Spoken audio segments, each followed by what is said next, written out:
जय जिनेंद्र। जैन कहानियों में आज आप सुनेंगे एक रोचक कथा।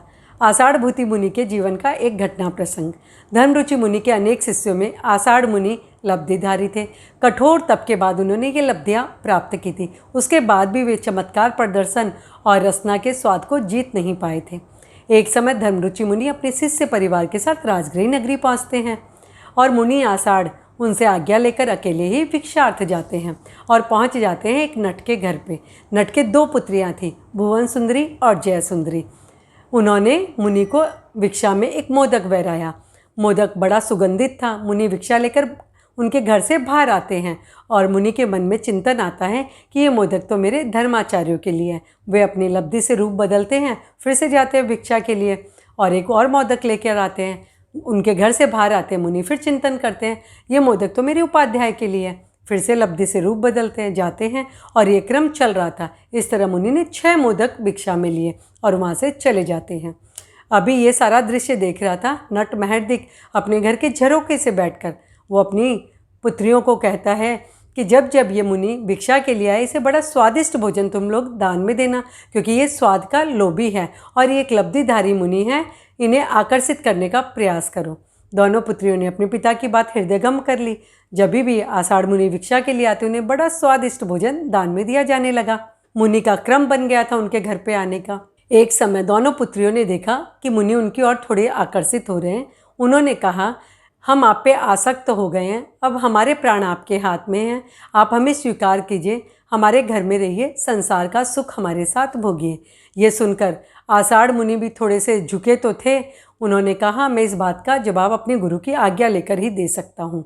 दोनों पुत्रियाँ बड़ी उनसे प्रार्थना करती हैं, लेकिन वो नहीं सुनते हैं। वे वहाँ से चले जाते हैं अपने गुरु के पास, धर्मरुचि के पास, और जाकर सारी बात बताते हैं और उसके बाद अपना उगा मोमती पात्र सब उनको देते हैं और कहते हैं, मैं तो गृहस्थ जीवन जीना चाहता हूँ। बड़ा समझाते हैं धर्मरुचि मुनि, लेकिन वो तो नहीं सुनते हैं।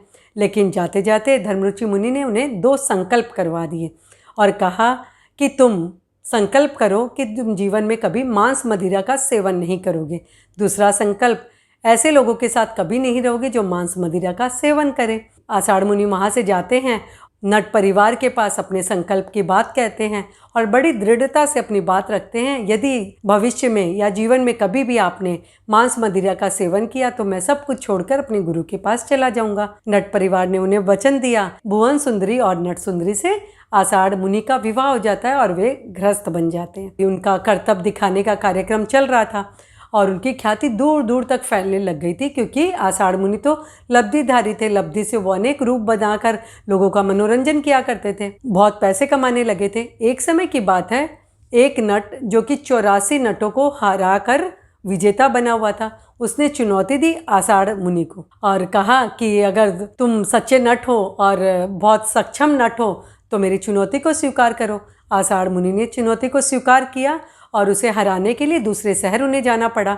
चले जाते हैं। इधर दोनों पत्नियां भुवन सुंदरी और जय सुंदरी के मन में आता है तो हमारे स्वामी चले गए हैं और वो कब आएंगे इसकी जानकारी भी नहीं है, तब तक हम मांस मदिरा का सेवन कर सकते हैं। और वे दोनों सेवन करने लग जाती है। दिन अनेक बीत जाते हैं, लगभग 6 मास की अवधि पूरी हो जाती है। एक दिन अचानक रात में मुनि आषाढ़ आ जाते हैं। जैसे ही वे घर में प्रवेश करते, उन्होंने देखा दोनों पत्नियां नशे में धुत और चारों तरफ मांस के टुकड़े बिखरे हुए हैं। देखते ही उन्हें बड़ा क्रोध आता है और उन्होंने अपने संकल्प की बात कही कि ये आपने संकल्प को तोड़ दिया, आपने अपने वचन को तोड़ा, अब मैं अपने गुरु के पास जा रहा हूँ। उन्होंने बड़ी विनती की, बड़ी प्रार्थना की, बड़ी क्षमा मांगी, लेकिन मुनि तो टस से मस नहीं हुए। उन दोनों ने कहा कि ठीक है, आपको अगर वापस साधना स्वीकार करनी है, साधु जीवन स्वीकार करना है, तो आपको हमारी आज्ञा लेनी पड़ेगी और हमारी आज्ञा आपको तभी मिल सकती है जब हमारे लिए आप बहुत सा धन कमा कर रख दें। तो अब उनके पास कोई चारा नहीं, तब तक उनको रहना पड़ा उनके पास। वे जाते हैं सिंहरथ राजा के पास और उनसे कहते हैं कि हम आपको चक्रवर्ती भरत का नाटक दिखाना चाहते हैं। सिंहरथ राजा सुनकर बड़े प्रसन्न हो जाते हैं और उन्हें आज्ञा देते हैं। कुछ समय तैयारी के बाद नाटक का मंचन किया जाता है उनके राज्य में। दूर दूर से लोग उस नाटक को देखने के लिए आते हैं। इतना सुंदर नाटक था, देखकर सब मंत्रमुग्ध हो जाते हैं। भरत का अभिनय कर रहा था मुनि आषाढ़ और इतना सुंदर अभिनय कर रहा था, सबको लग रहा था कि साक्षात भरत ही यहाँ आ गए हैं। और जब भरत अपने शीश महल में बैठकर अपने शरीर की अनुप्रेक्षा कर रहे थे, और मंचन करते करते उनके भावों की इतनी शुद्धि होती है, उनकी विचारधारा ऊर्ध्व गति को प्राप्त होते हैं उनके भाव, और उन्हें केवल ज्ञान वहीं प्राप्त हो जाता है। केवल ज्ञान प्राप्त होने के बाद देवता आते हैं और केवल महोत्सव मनाते हैं उनका।